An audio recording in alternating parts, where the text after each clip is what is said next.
Bueno, buenas tardes, buenas noches, Latinoamérica. Un placer recibirlos nuevamente para otro de... ¿Se escucha? Hola, hola. Sí, se escucha, perdón.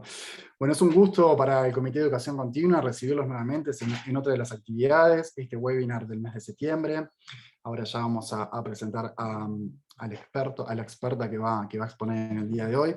Es para nosotros, para el Comité de Educación Continua, un enorme placer contar con la presencia de todos ustedes, nuevamente, con el apoyo constante mes a mes. Y bueno, como siempre hacemos, recordamos que este evento está siendo grabado, por eso se les va a pedir participación, que durante la exposición de la experta le pedimos que tengan sus micrófonos silenciados, pero si desean pueden tener las cámaras encendidas, eso no hay ningún inconveniente. Y al finalizar la exposición, la participación, ahí sí ya podemos tener el intercambio que se genera de unos 10-15 minutos, en el cual pueden hacerle llegar preguntas a la expositora del día de hoy, y bueno, y también vamos a promocionar las actividades que tenemos a continuación, que están tanto desarrolladas y promovidas, gestionadas por el Comité de Educación Continua de la LASBIM, como también eventos de relevancia a nivel latinoamericano, nacionales e internacionales. Bueno, siendo las 7:10, tradicionalmente comenzamos en punto, le voy a dar la palabra al coordinador del Comité de Educación Continua, el licenciado Mariano Portillo, que todos ustedes conocen, de Argentina, quien brevemente va a introducir la expositora del día de hoy. Mariano, te cedo la palabra. Muchísimas gracias, bienvenidos y gracias por su tiempo.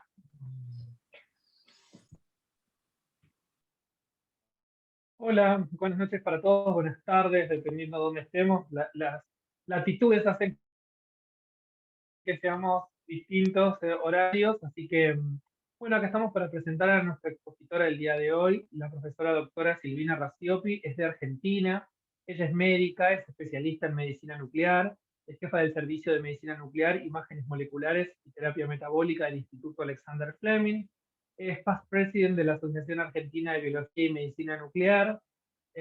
Ha participado en numerosas actividades académicas nacionales e internacionales, ha participado en grupos interdisciplinarios de tumores y particularmente en los últimos años, varios años, lo está haciendo en el grupo de tumores neuroendocrinos.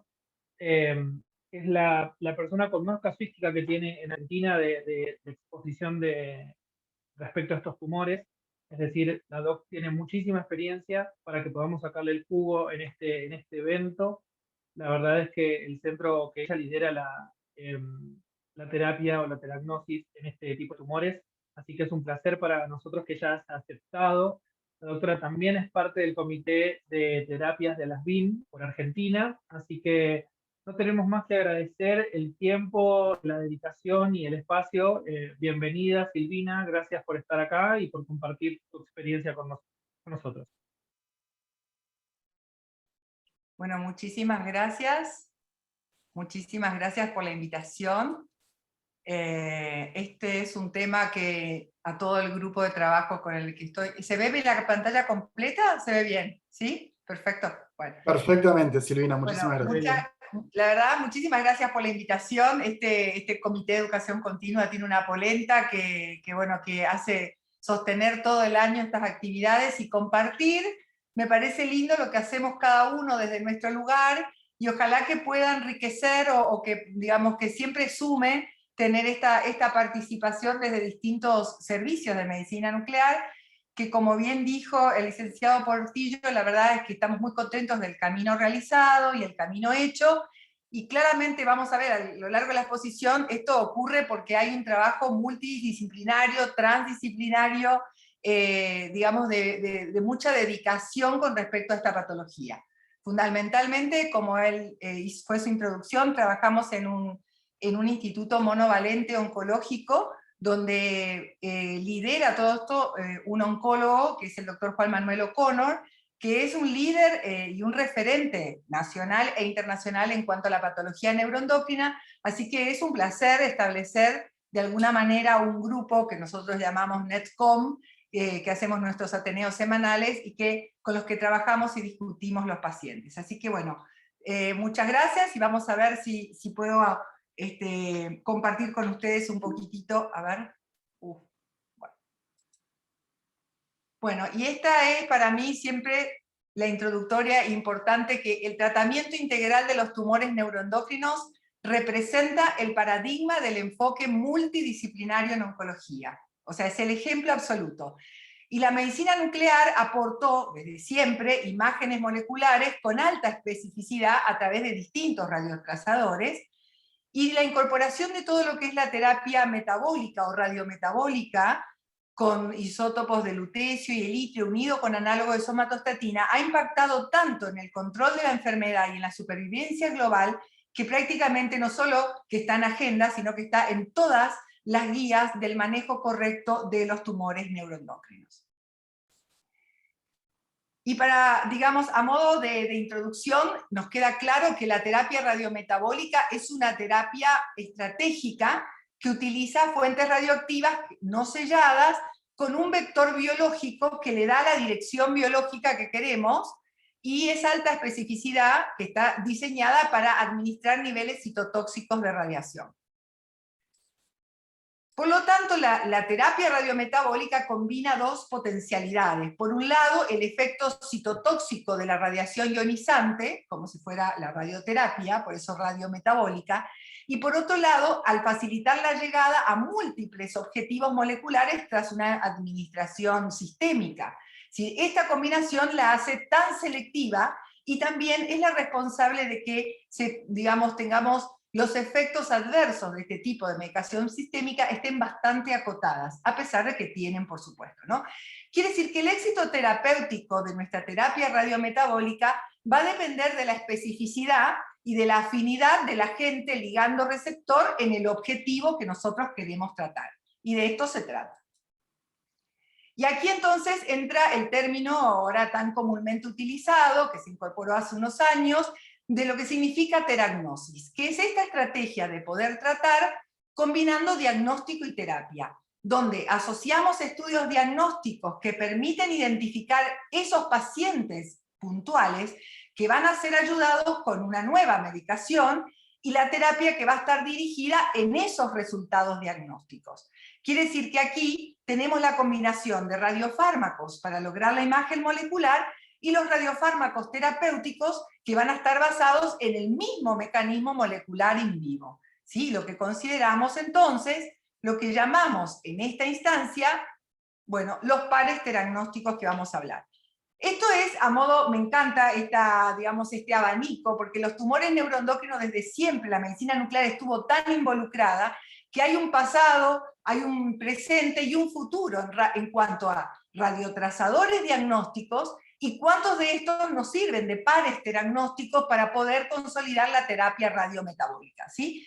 Y aquí, a pesar de que tenemos mucha especificidad, digamos, de alguna manera, con el MIBG, los análogos de somatostatina, ya sea con indio, tecnesio, con galio 68, también está esta FDG que juega en algunos momentos de la enfermedad algún rol definitorio en cuanto sobre todo a las decisiones terapéuticas, ¿sí? Entonces, por ahí este esquema que todos conocemos, los que estamos involucrados con la medicina nuclear, representa que en esta patología tenemos mucha intervención como médicos nucleares.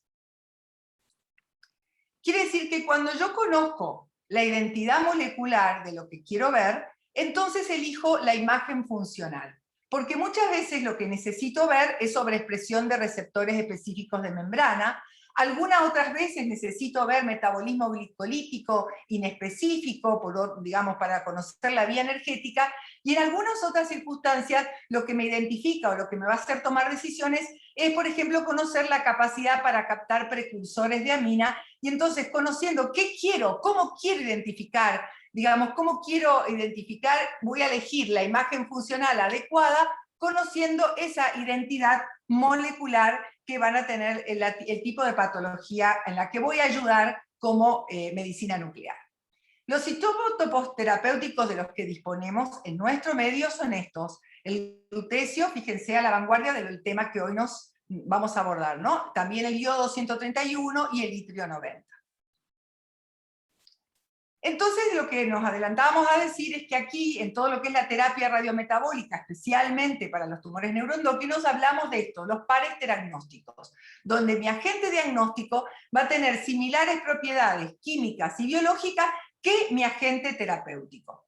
Entonces, lo más importante primero es poder ver esto que es bastante esquemático. Fíjense que la imagen, esto es un esquema donde el radiofármaco que pude identificar, ¿sí?, por su emisión a la lesión, lo interconvierto en terapéutico al cambiar el isótopo. De esta manera, después, conociendo esa característica, en lo subsiguiente lo voy a utilizar también como control de terapéutica o control y selección digamos, de la terapia, y también si es necesario ser retratado o simplemente hacer el seguimiento, conociendo esta característica. Quiere decir que acá nuestro parte diagnóstico está basado en los análogos de somatostatina. Los análogos de somatostatina, el PTC con galiodotapéptidos, por eso me gusta llamarlos así, ¿no?, estos análogos de somatostatina, van a constituir nuestro parte diagnóstico en los tumores neuroendocrinos como parte diagnóstico el más importante. No es el único, pero es el que vamos a abordar en la mayoría de los temas. Este estudio funcional, entonces, permite evaluar receptores de somatostatina. Estos receptores de somatostatina están sobreexpresados en las células neuroendocrinas, ¿sí?, y por eso su utilidad en esta entidad. Y entonces debemos tener en consideración todos los patrones de captación fisiológica, y el rango de valores de referencia de esas captaciones en relación a la distribución fisiológica de los análogos de somatostatina, que como vemos claramente preponderan en el vaso, en las suprarrenales, también en la hipófisis, en la tiroides, y si bien hay captación hepática, no es porque sobreexpresa receptores, sino porque tiene más que ver con la depuración de los péptidos. Los demás órganos que también sobreexpresan receptores de somatostatina no son visualizados con este radiocazador porque esto tiene preponderancia sobre los receptores de tipo 2 y 5. Y en el pulmón, por ejemplo, hay otros receptores de somatostatina, pero son otros, que por eso prácticamente no lo deberíamos ver en condiciones normales de un barrido normal, ¿sí? Pero esto es muy importante y vamos a ir viendo a través de los slides qué importancia tiene conocer este patrón fisiológico y la relación que tengan las lesiones con respecto a las captaciones fisiológicas. Como decía, la avidez de las lesiones, de los tumores neuroendocrinos, la avidez por nuestro trazador, logra una caracterización no invasiva de ese estado funcional y también de la heterogeneidad del tumor neuroendocrino, porque esta es una particularidad que tienen los tumores neuroendocrinos, que son sumamente heterogéneos dentro del paciente y a veces dentro de una misma lesión, o sea, no son perfectamente ávidos a veces por el análogo de somatostatina. Y esa intensidad de captación con la avidez del cazador permite definiciones terapéuticas y definiciones pronósticas. Pero también expresan receptores de somatostatina otros tipos de tumores, como el cáncer de mama, el cáncer de próstata, ¿sí?, linfocitos activados y también el cáncer renal, entre otros. Por lo tanto, las consideraciones en algunas situaciones de diagnóstico diferencial deben estar concebidas y los pacientes, digamos, pueden tener, coexistir patología más allá de esto, pero vamos a ir repasando todos estos términos. Quiere decir que nuestro parte diagnóstico del que vamos a hablar está vinculado al análogo, a los péptidos análogos de somatostatina, que yo lo llamo DOTA-péptido o DOTA-P, ¿sí? Entonces, mi agente diagnóstico va a estar ligado al galio y mi agente terapéutico va a estar ligado al lutecio, ¿sí? El tratamiento con radiopéptidos, con lutecio, está probado ya en los tumores neuroendocrinos que tengan sobreexpresión de receptores para somatostatina. Esa es la primera y única condición más relevante para poder empezar a hablar. La selección de los pacientes para la terapia se basa principalmente en esto, ¿no?, en la tomografía por emisión de receptores, que se hace a través del PET o de otro estudio molecular. Y los tumores neuroendocrinos varían según el sitio primario, la extensión de la enfermedad, el ritmo de crecimiento y otras características, y la secuencia adecuada de las terapias es muy compleja y muy cambiante a lo largo de la historia de la enfermedad, y por lo tanto las discusiones multidisciplinarias son esenciales para elegir la terapéutica y el momento de ir involucrando a una con respecto a la otra. Este análogo de somatostatina marcado con galio 68, lo que hacen, fíjense, estas imágenes tan contundentes, se asocia al receptor de membrana, a la superficie celular, que es una proteína G, y una vez que se asocia, se internaliza. Y luego se degrada en el lisosoma con el receptor que se recicla a la superficie. Pero esta internalización de nuestro análogo de somatostatina es sumamente importante porque esa permanencia unida por un tiempo suficiente permite que nosotros obtengamos imágenes diagnósticas, pero también es importante ese momento de internalización para las aplicaciones terapéuticas con el análogo de somatostatina. Es decir, como nos adelantamos, se han descrito 5 subtipos diferentes y el tipo 2 es el más abundante y expresado seguido del 3 y del 1. Y esa expresión se correlaciona inversamente al grado de diferenciación tumoral, teniendo entonces mayor expresión de receptores de somatostatina los tumores de bajo grado y los de baja expresión los tumores pobremente diferenciados, esos más agresivos, ¿sí? Bueno, esto es la afinidad de los diferentes receptores, para que hagamos un repaso de alguna manera, para que lo tengan en cuanto a la selección, pero es importante saber que la eficacia diagnóstica, hablando de trazadores PET, tanto del galio dotatate, del dotatop, como del dotano, tienen rendimientos altos y comparables. Entonces, ¿cuándo indicamos un PET con un análogo de somatostatina a los tumores neuroendocrinos? ¿A todos los tumores neuroendocrinos este es nuestro trazador? No. No para todos los tumores neuroendocrinos uno elige un análogo de somatostatina. Y esto está ampliamente especificado en muchas guías, de las cuales hace 2 años atrás hicimos un consenso nacional en Argentina con varias sociedades que participaron, donde se estableció, digamos, un algoritmo bastante fácil de decir, ¿por cuál empiezo?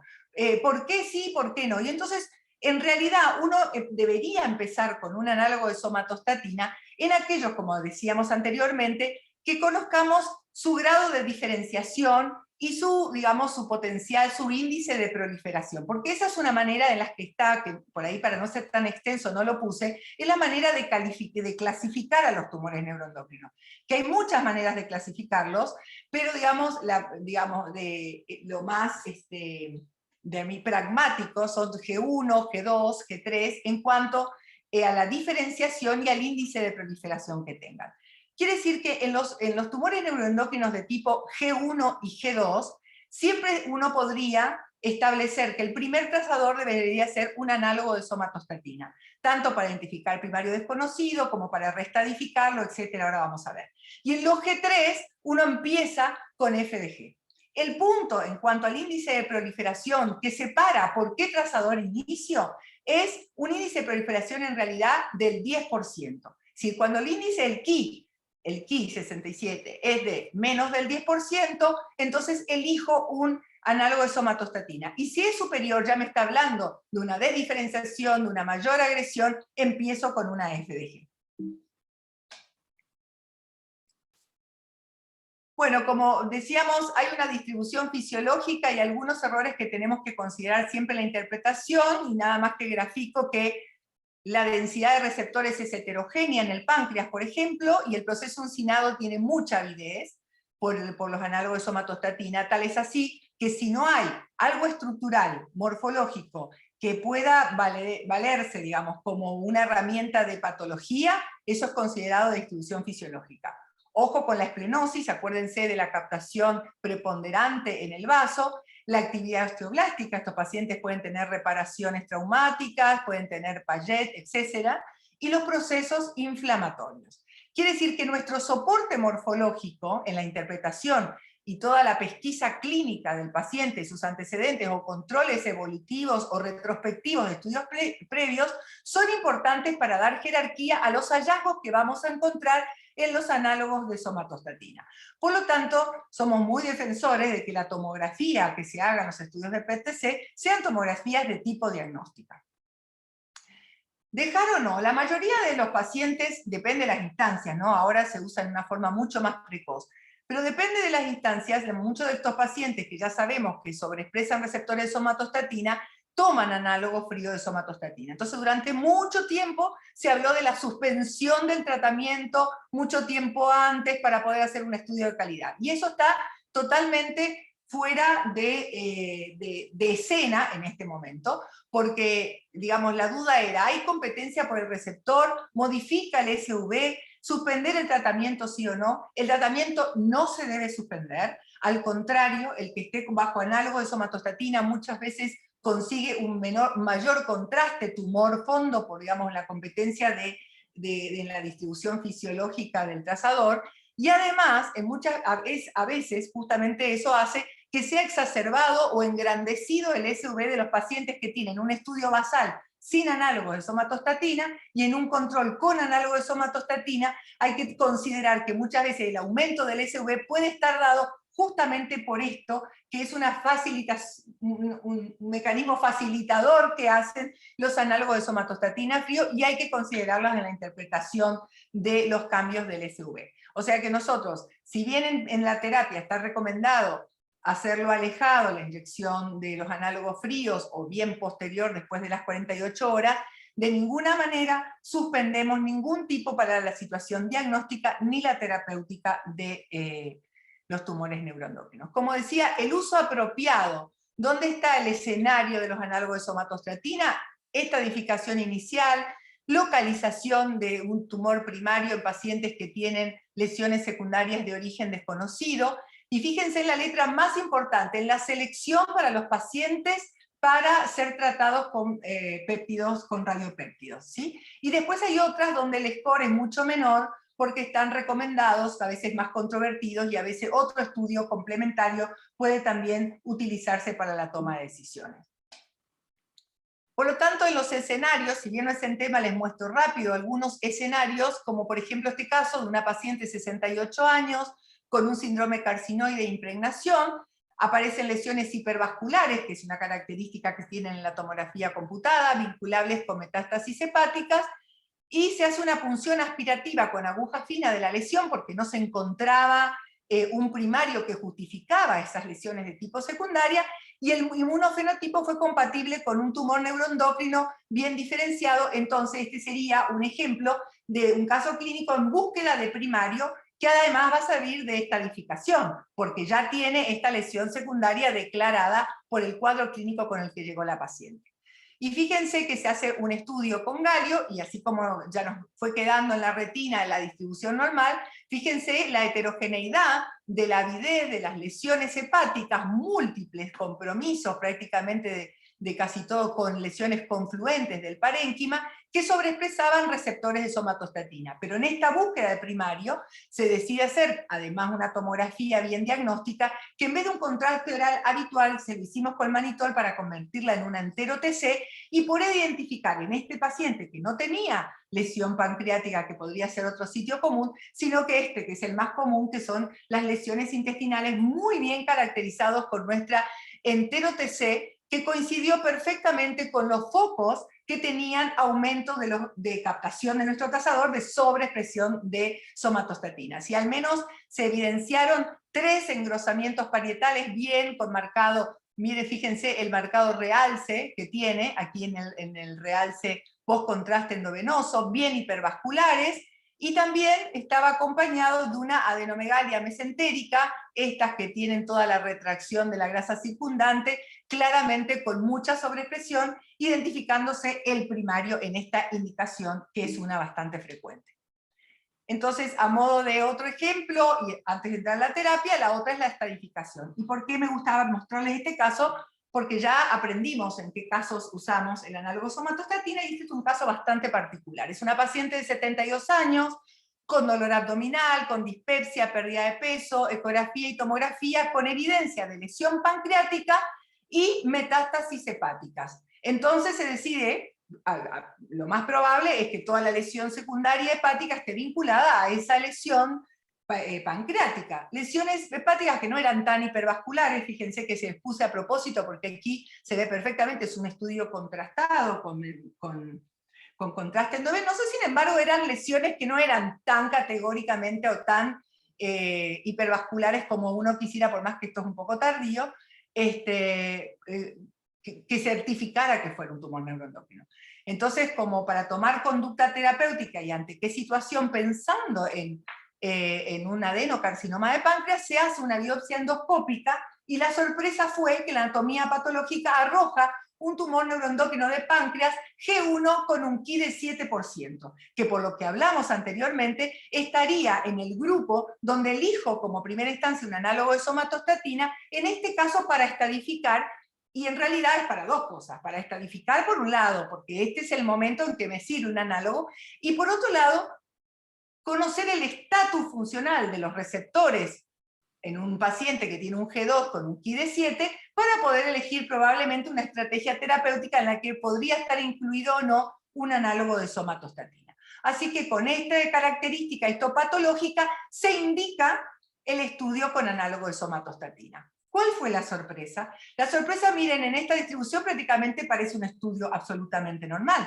La sorpresa fue que todas estas lesiones, que deberían corresponder a ese G2 con un Ki de 7%, no tenían avidez por el análogo de somatostatina. O sea, eran prácticamente fotón deficiente, exceptuando la lesión que estaba en el páncreas, que tenía una avidez heterogénea. Pero las lesiones eran absolutamente hipocaptantes, como no me gusta decirlo, pero la verdad que fue así. Entonces, ante esta circunstancia dijimos, esto no pega. Acá estamos ante un tumor neuroendocrino donde la justo cayeron en el lugar más bueno del tumor, y se definió por eso este trazador. Entonces, como no se pudo estadificar, a lo que se pasó es a una FDG. Porque claramente esto no correspondía a un G2, ni a un G2 sí, pero no a un índice de proliferación del 7%. Y fíjense lo que ocurrió con las lesiones con la FDG. Francamente, hipermetabólicas. Acá sí usamos la palabra hipermetabólica, sumamente hipermetabólicas, con necrosis central. Claramente estábamos ante una situación mucho más agresiva de la que había sido identificada en la muestra. Y entonces se consolida esto, que son estudios complementarios, no competitivos, complementarios, que en algunas bibliografías se ha denunciado, digamos, hay varios trabajos donde se habló de lo que sería el NET-PET, que es esta complementariedad de los estudios metabólicos, donde se trató de establecer un score numérico en cuanto a la posibilidad, en esa heterogeneidad, de avidez por uno u otro. En el score 0 eran pacientes que no tenían avidez ni por los análogos de somatostatina, ni captación de la FDG. Por ejemplo, en pacientes que venían ya de control y eran tratados. Pero después los P1 sería el extremo, donde solamente tenían receptores de somatostatina y nada de captación por la FDG. Y el score 5 sería nuestro paciente anterior. Mucha captación por la FDG y nada de avidez por el análogo de somatostatina. Los grises, que son el P2, el P3 y el P4, son aquellas circunstancias donde el comportamiento en las lesiones dianas elegidas va a determinar por dónde empiezan. Si van a empezar con quimioterapia o si se va a intentar hacer o no un tipo de terapia con más análogo de somatostatina, y también de alguna manera esto va a predecir y va a pronosticar qué es lo que va a pasar con este paciente si elegimos un camino u otro, porque esto representa la heterogeneidad de las lesiones de los tumores neuroendocrinos. Y entonces vamos a este caso clínico, que es el que vamos, para entrar directamente en la terapia, que es el tema que nos convoca hoy. Es un caso clínico de una paciente bastante joven, de 47 años, que en el 2018 comenzó con trastornos digestivos y dispepsia. La ecografía abdominal evidenció lesiones hepáticas, la tomografía computada mostró una lesión pancreática y hepática, y en este caso, como era oligometastásica, la conducta fue quirúrgica. Se hizo, digamos, la cirugía de la lesión pancreática y de las metástasis, de la oligometástasis que tenía en el hígado, y se confirma un tumor neuroendocrino, fíjense, G1, con metástasis, y el Ki67 era menor al 2%. Este también es un candidato para utilizar análogos de somatostatina como mi trazador de estadificador y mi trazador de seguimiento. Después del acto quirúrgico, con esta característica, al ser un G1, la conducta puede ser el watch and wait. O sea, puede ser espero antes de tomar conducta sistémica y ver cómo evoluciona la paciente. Claramente la paciente hasta un año después tenía secuelas, cambios morfológicos, pero ya en el 2019, un año después, la paciente empieza a tener cambios morfológicos y evidencias de nuevas lesiones hepáticas. Y entonces, ante estas circunstancias, se indica con estas características un estudio metabólico con intención estadificadora, como dice acá, y también otra vez para ver el estatus de receptores y tomar conducta terapéutica. Y claramente todas las nuevas lesiones que habían aparecido eran ávidas por nuestro trazador, por lo tanto la paciente inicia tratamiento sistémico como somatuline, un análogo frío de somatostatina, porque esto claramente identificaba lesiones con mucha sobreexpresión de receptores de somatostatina. Fíjense cómo resalta sobre la captación basal hepática que tiene, además de que este paciente ya tenía, fíjense, unos ganglios retroperitoneales secundarios que habían sido desapercibidos en los estudios morfológicos.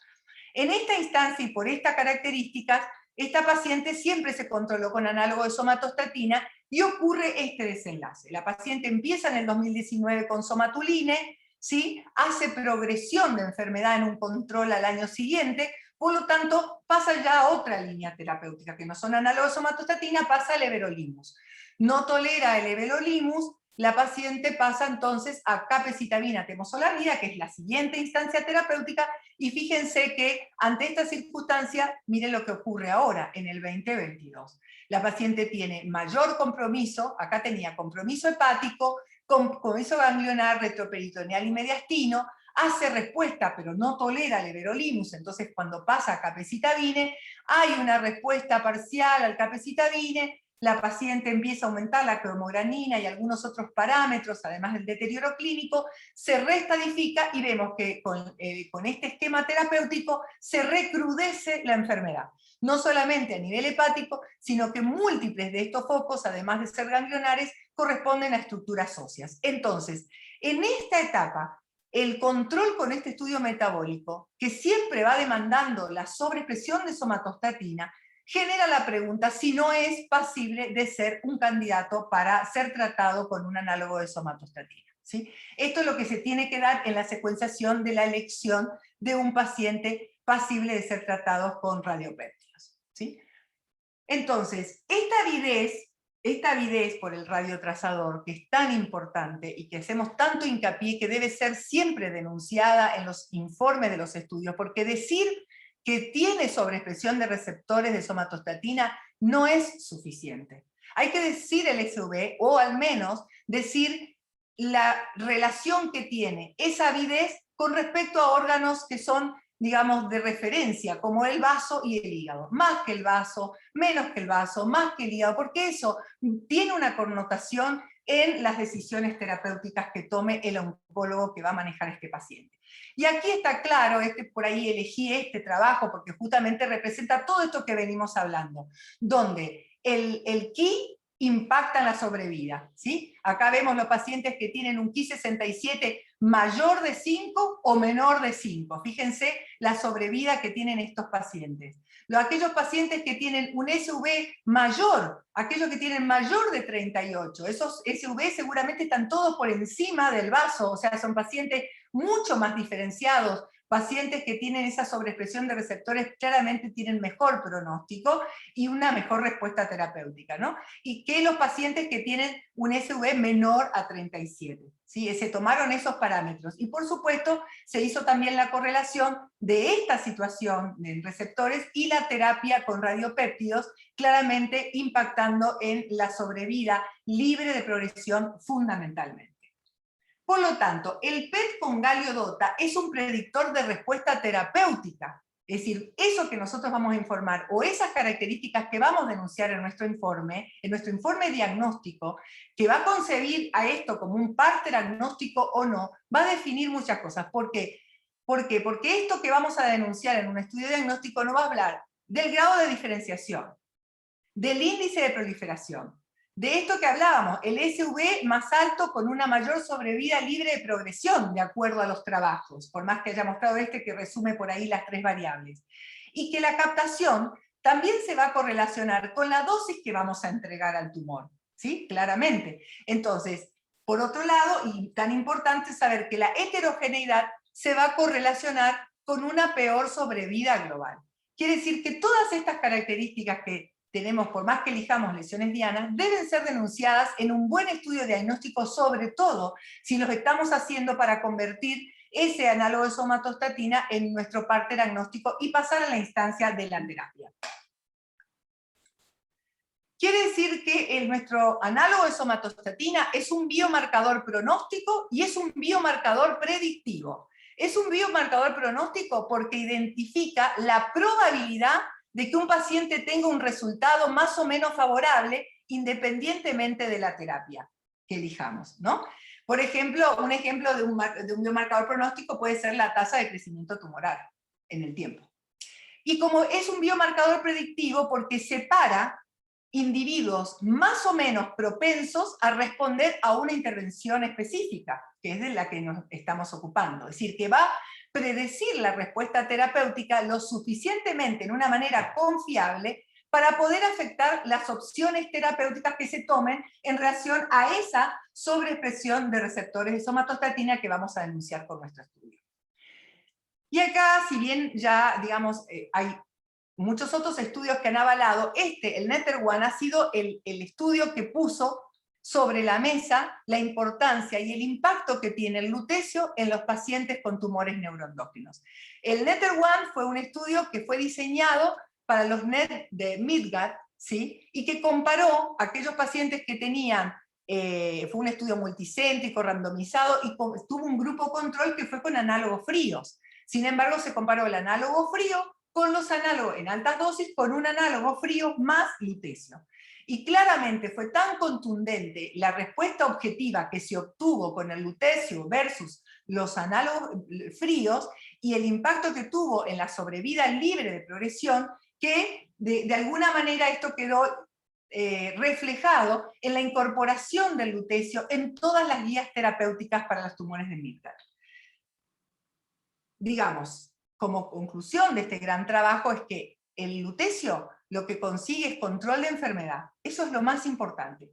Impacta en la sobrevida. Eso es lo otro relevante. Tiene una buena tolerancia y una baja toxicidad en relación a otros antineoplásicos, justamente por esa especificidad o direccionalidad que vamos a darlo con nuestro, en este caso, con nuestro análogo de somatostatina. Estos son como la base de la preponderancia o de la, a ver, ¿cómo decir? Para mí son los 4 puntos más importantes que sostuvo al lutecio como terapéutica indiscutible en los tumores neuroendocrinos.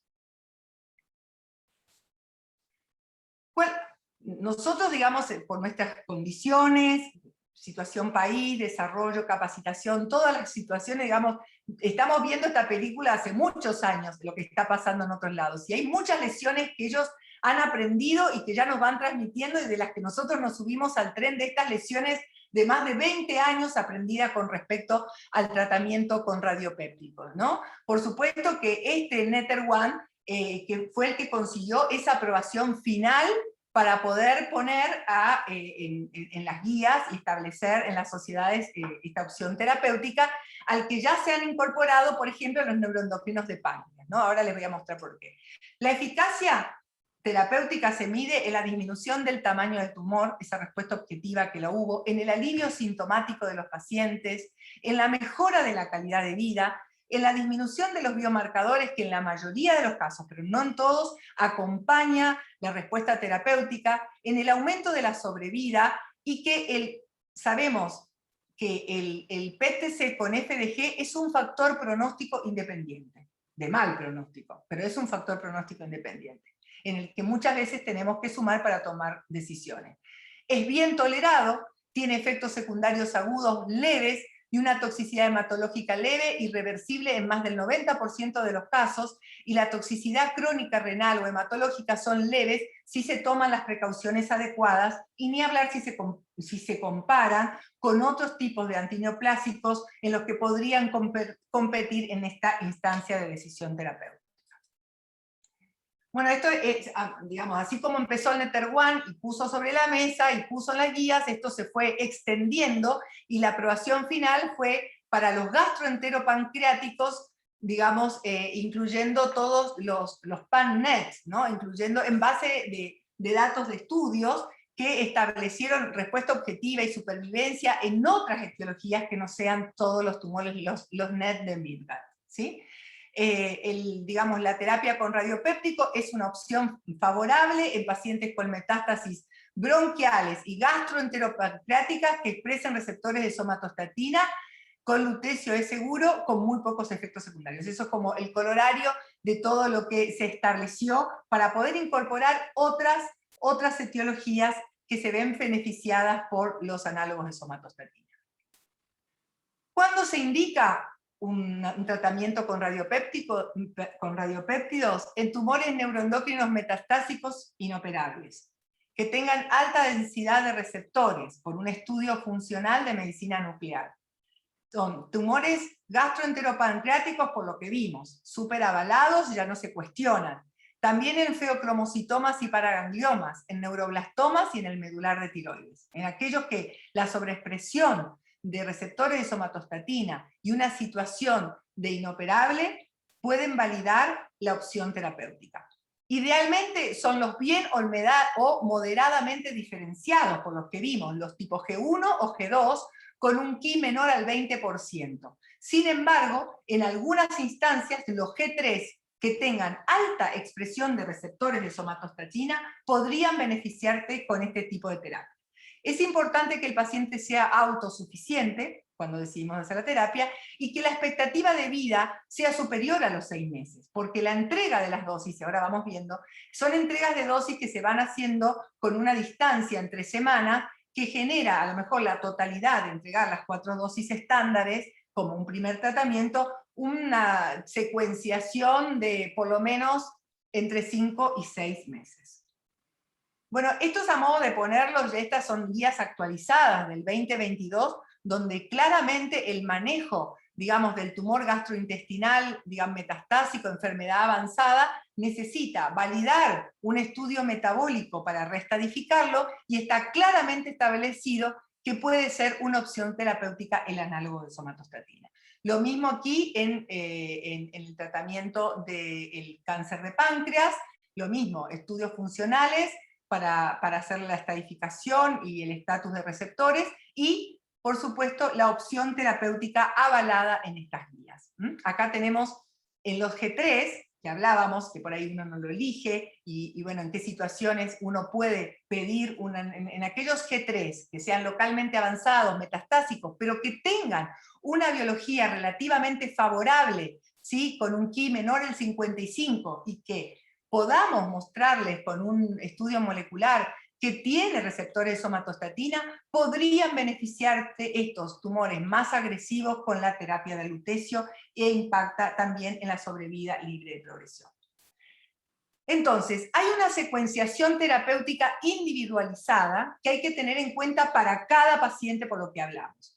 Primero, las características del tumor. Esto está súper indiferenciado. Estamos corriendo contra el tiempo, tenemos que saber que la sobrevida necesitamos por lo menos estos 5 o 6 meses de tratamiento. O sea, hay muchas cosas que la heterogeneidad del tumor, cuánto sobreexpresa, poco, mucho. Por otro lado, los síntomas, si hay que hacer algún tipo de citorreducción, si urgen los síntomas, las fracturas, compresiones, etc.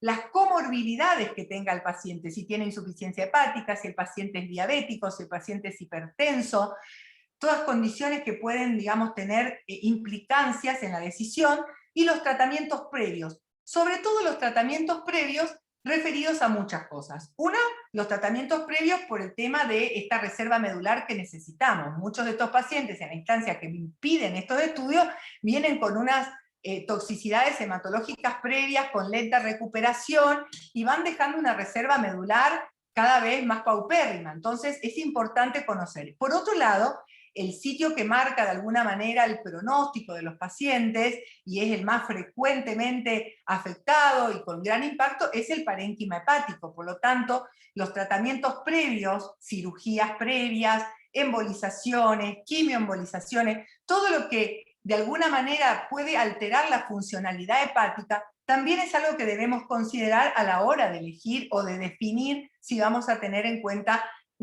digamos, iniciar esta terapia con radiopéptido. Es decir, que es muy importante conocer, en esta manera, esto es medicina personalizada, conocer el estatus de nuestro paciente desde todo punto.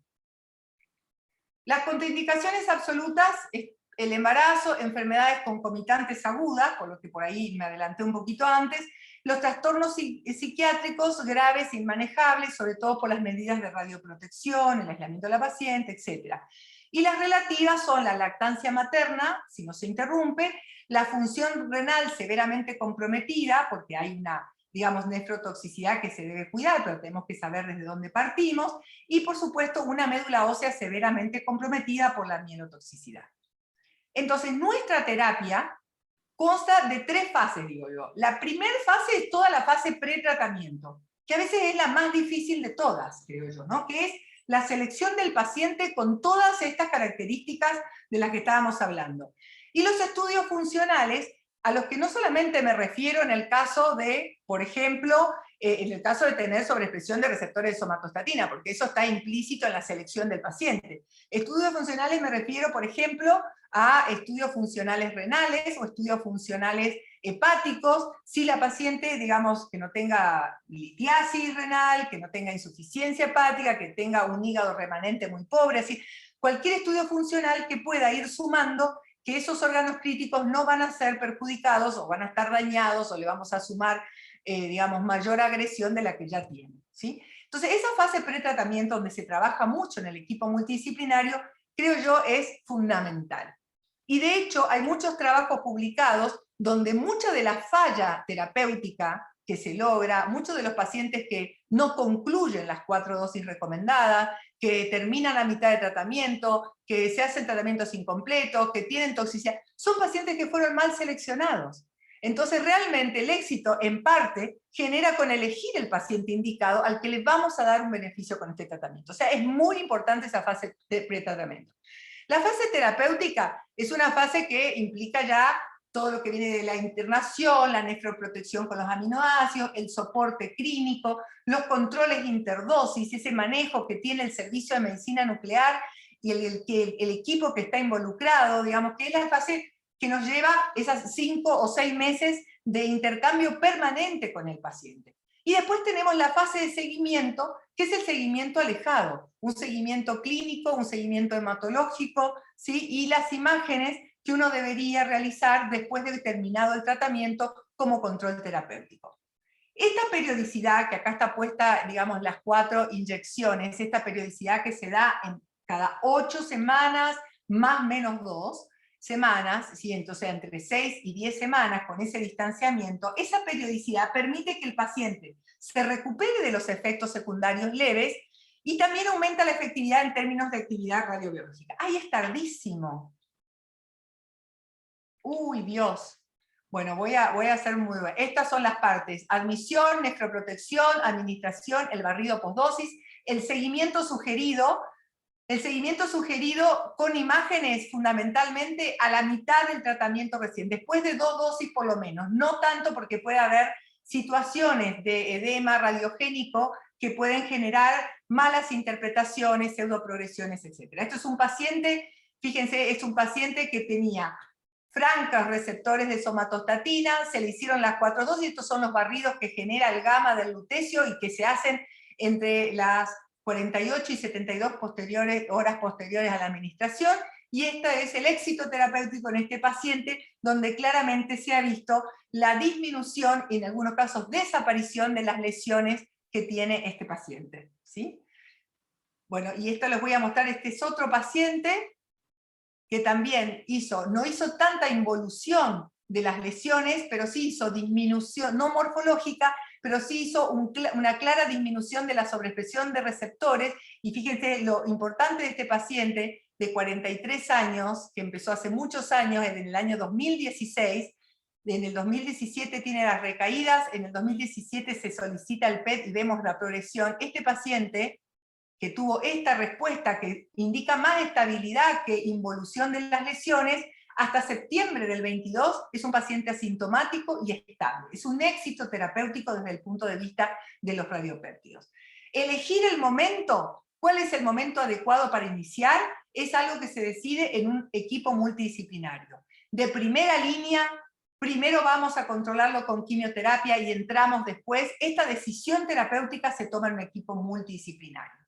A veces sumar se continúa con análogo de somatostatina. Hay muchos ensayos comparativos para secuenciación de terapia que sinergia el lutecio con el everolimus, el lutecio con altas dosis de análogo de somatostatina, el lutecio con capecitabine, con otras drogas, y estos que van a estar todos terminando a partir del año 23, 24, son estudios de comparación y sinergia donde el lutecio juega un rol importante y la sinergia con otros tratamientos. Hay muchos criterios que hay que tener en cuenta, mucho cuidado con los criterios de interpretación, porque como les decía, ese edema radiogénico que produce nuestra radiación ionizante puede tener cambios morfológicos horribles que significa respuesta. Y esa carga de agresión generalmente se da en la primera dosis. Entonces, lo ideal es que el primer control que hagamos de imagen sea al menos después de la segunda dosis entregada, porque la mayor catástrofe se hace entre la primera y segunda dosis, y a veces en el apuro podemos tener malas interpretaciones. Hay muchas maneras de control de tratamiento, pero lo más importante es mezclar los cambios de densidades que tengan las lesiones con la disminución de los receptores de somatostatina. Hay una manera de poder cuantificar esto y unir los receptores con la densidad de la lesión para dar una mejor apreciación holística de lo que es la respuesta a la terapia. También hay una manera de utilizar controles terapéuticos a través del NET-TEST, que es algo del que nosotros no disponemos, pero donde ya está, digamos, en escena en muchos otros países, que es un análisis basado en las transcripciones específicas de los tumores neuroendocrinos y que predice respondedores de no respondedores durante la terapia. Esto es bastante más creíble que las imágenes o con la cromogranina u otros trazadores que son más erráticos, y esto que es el NET-TEST, que es el monitoreo de la respuesta, es lo que viene, es lo que está, como digo, en otros países ya sobre la mesa y en la práctica diaria, no para nosotros, pero poder hacer este monitoreo a través de, digamos, de estudios genéticos, por así decirlo, sería, digamos, tiene una alta implicancia en cuanto a si acelerar o desacelerar, continuar o volver un paso hacia atrás con respecto a esto. Predice con una eficacia diagnóstica del 93%. Los nuevos alcances es el refuerzo en todas las indicaciones no tan convencionales, que no están todavía en las guías, pero que demuestran la sobreexpresión, que hay nuevos escenarios terapéuticos como neoadyuvante, y poder convertir un tumor de páncreas que no se puede operar en operables, ¿sí? Hacer la disminución del tumor para convertirlo en operable, retratamientos después de por lo menos 18 meses de estabilidad de enfermedad, y la sinergia con tratamientos locales como embolizaciones, radioembolizaciones, y por supuesto todos estos nuevos conceptos en cuanto a la medición de respuesta terapéutica. Esta foto es muy antigua ya, pero es el primer paciente que hicimos, donde además invitamos a nuestra radiofarmacéutica que durante muchos años estuvo atrás del desarrollo de análogos de somatostatina diagnósticos. Entonces le dije, vení, porque quiero presentarte nuestra primera paciente, donde tu trabajo de laboratorio se lleva a la clínica, se lleva a esta cama de esta paciente esperanzada que anduvo espectacular con el tratamiento, pero este fue el primer día, hace mucho tiempo, donde todo el equipo que hizo fuerza, incluyendo nuestra radiofarmacéutica, estuvo presente cuando infundimos nuestra primera dosis de lutecio dotapéptido. Así que bueno, muchas gracias. Esto es lo más importante, el manejo integral representa el paradigma de los tumores neuroendocrinos, y así debe ser, es la única manera en la que podemos hacer sinergia con respecto a lo que aporta la medicina nuclear y en los tumores neuroendocrinos. Muchas gracias. Perdón la hora, perdón. No, Silvina, está perfecto, muchísimas gracias. Está muy bien, el horario está muy bien. Nos hiciste un recorrido más que exhaustivo, más que preciso, por todas las etapas de la enfermedad, por toda la historia de la enfermedad y por todas las posibilidades que tenemos de lo diagnóstico y lo terapéutico. A mí me surgen preguntas que espero que todos los demás vayan pensando para darte, pero en principio a mí me llamó mucho la atención y dijiste, bueno, hacemos entero PC, ¿no? Esto que en todos los casos a todos los pacientes le hacen entero PC, porque me pareció fantástico encontrar ese tumor primario que mostraste en la foto. A todos le pedís un entero PC. No, sí, no, a todos no. En general, cuando es la búsqueda de primario, lo más probable es que sea o sea de intestino, o que sea pancreático. Si ya venía con un estudio que no tenía nada de evidencia en el páncreas, nosotros de todas maneras hacemos, digamos, contraste endovenoso para ver bien las lesiones hepáticas, para ver bien las lesiones pancreáticas, pero poder pesquisar las lesiones intestinales son muy difíciles con el. Entonces, generalmente en todo lo que es búsqueda de primario, sí o sí va con una enterotc. Es lo mismo, la verdad que técnicamente es pensarlo, nada más. Claro, me parece un aporte diferencial muy, muy llamativo, digamos, algo fácil de hacer y que aportaba. Sí. Sí, todo parece fácil, en Después realidad yo todo sigo, parece el que fácil. tenga, levante la mano o lo que quiera.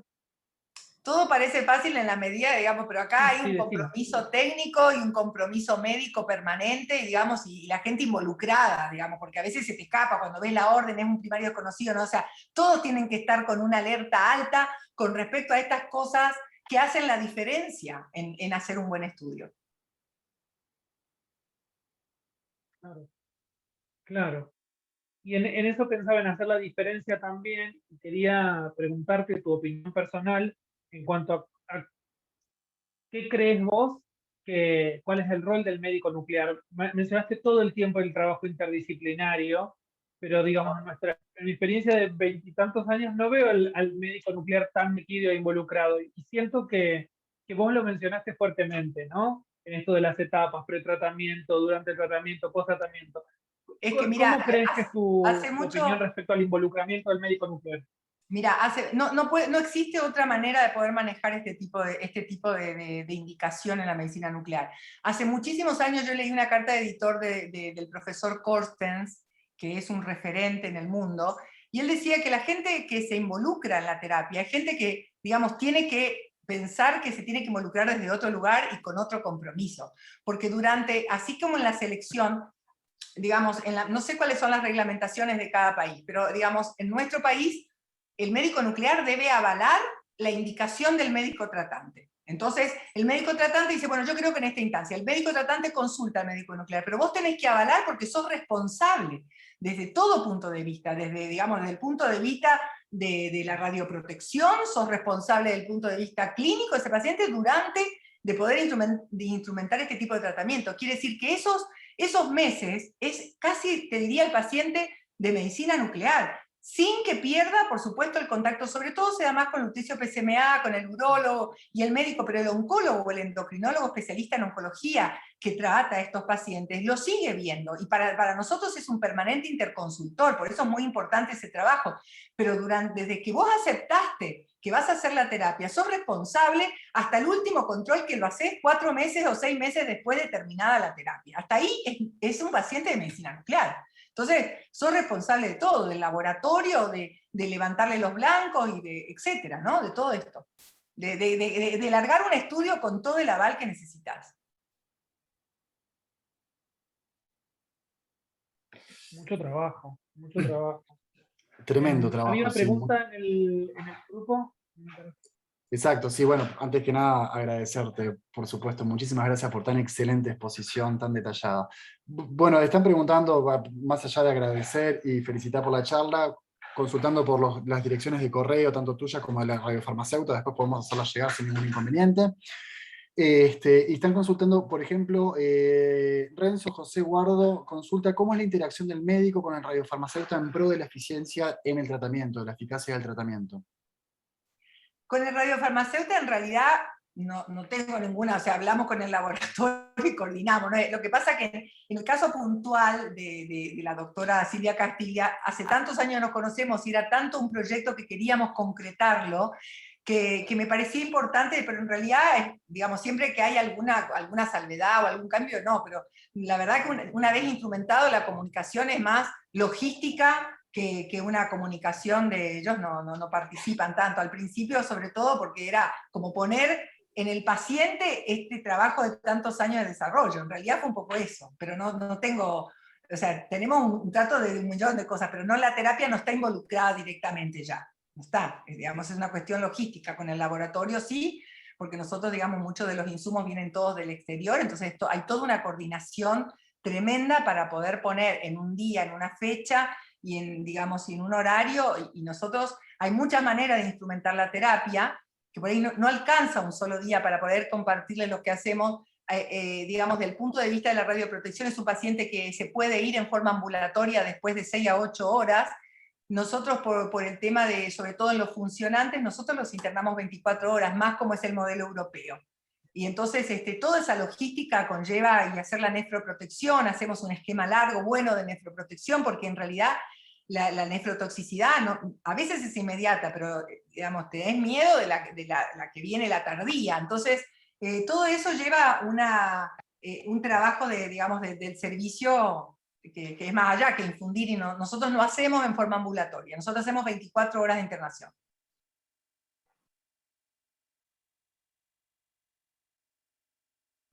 ¿Alguien en la Perfecto. sala quiere preguntarle algo a Silvina de forma directa? Eso mismo. Sí, le dejamos los Porque todos correos. están escribiendo, pero pueden hablarle. No, Bien. bueno, pero si no, dejamos los correos, y a pesar de que vayan los días, después hacemos si quieren otro día de casos, o debatimos casos y seguimos, y continuamos otro día como quieran, y hacemos otro día una devolución de lo que quedó en el tintero, que fue bastante. Perfecto. Bárbaro, sí, hacían Igual dos hay dos consultas. preguntas de... Exacto, sí, te consultaban si las dosis terapéuticas sean iguales para todos los pacientes, interpacientes. La verdad que en la práctica nosotros tenemos una dosis bastante estandarizada. No hicimos mucho, todavía no nos sentimos con la cintura. Sí hemos descalado por ahí en una paciente que bajó de peso, y que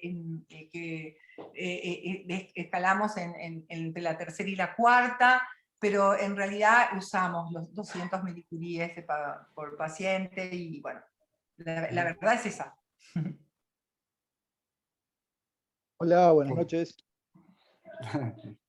Hola, Isma. Nicolás. Hola, Nicolás, buenas noches. Hola, disculpen, me conecté hace un ratito, estoy trabajando y no me pude conectar antes, no llegué a escuchar la charla de Silvina, pero me imagino desde ya que le he escuchado otras veces charlas sobre el tema y son brillantes.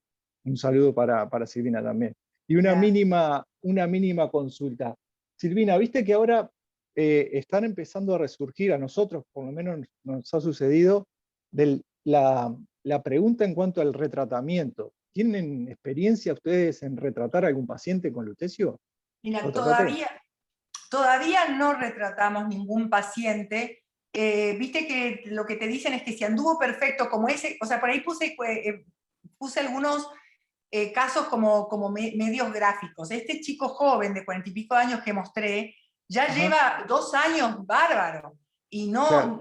solo toman algo sobre. Entonces, este sí sería un candidato si llegara digamos, a recrudecerse, porque necesitas por lo menos unos 18 meses de haber confirmado estabilidad de enfermedad para pensar en una doble dosis o sea, darle 2 dosis más, ¿no? Sí, pero sí. necesitas un tiempo de meseta. Este chico podría ser un candidato, porque viene, no lo quiero quemar, pero viene bárbaro. Viene bárbaro. Claro, Entonces, claro. sí, no tuvo reacciones adversas, tuvo súper buena tolerancia, y te digo que hasta le ha cambiado el ánimo, ¿no? Porque generalmente nuestros pacientes, uno podría partir la población, pero hay mucha gente joven que es justamente candidata a este tipo de tratamiento, y la verdad que este chico va a estar bien. Pero nosotros en lo particular estamos recién llegando a esa situación donde podríamos tener pacientes que podrían ser retratados. Y hay uno que tuvo que antes de tiempo y empezó con sunitinib ahora porque se desaceleró, y bueno, antes de un tiempo de pensar en un retratamiento, ¿no? Ok, claro. Bien, estaba bárbaro, gracias. No, de nada. Bueno, muchísimas gracias. Bueno, muchas ¿Quedó gracias a alguna pregunta ustedes. pendiente? No estoy revisando ahora. No. Bueno, una vez más, muchísimas gracias por la participación, por la excelente exposición. Podemos planificar, tal cual tú lo decís, el seguimiento de poder seguir haciendo estas idas y vueltas en cuanto a discusiones de casos. Sería algo muy productivo, de verdad. En conjunto también con el comité.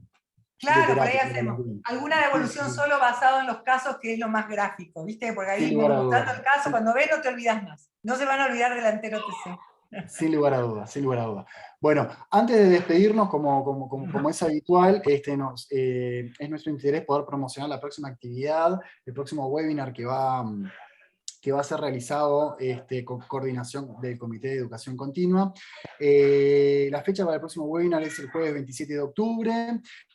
El horario es a las 19 horas, hora de Argentina, Brasil y Uruguay. El tema va a ser actualización de flujos miocárdicos por expertos de Latinoamérica. Vamos a tener expertos de México y de Argentina. A la brevedad, en el correo de la semana, por supuesto que vamos a alargar la difusión y el periodo y formulario de inscripción para el mismo. También recordarles que, como siempre también promocionamos, recordarles que el año que viene tenemos el ALASBIM en sede en Buenos Aires, Argentina. Pueden encontrar tanto en la página web de la ALASBIM información como en la página web de la Sociedad Argentina de Biología y Medicina Nuclear. Mariano, ¿me está quedando algo para recordar? ¿Para promocionar? Vamos, yo voy a devolver el favor de esta ubicación de la BIM, para que todos sepan, en los próximos días en octubre está el Congreso Uruguayo de Biología y Medicina Nuclear, rescata unas jornadas rioplatenses que hacemos entre Argentina y Uruguay cada tanto tiempo. En realidad estas son las segundas jornadas rioplatenses, pero lo importante es que está el evento nacional de Uruguay, así que es un evento que se va a hacer virtual y presencial.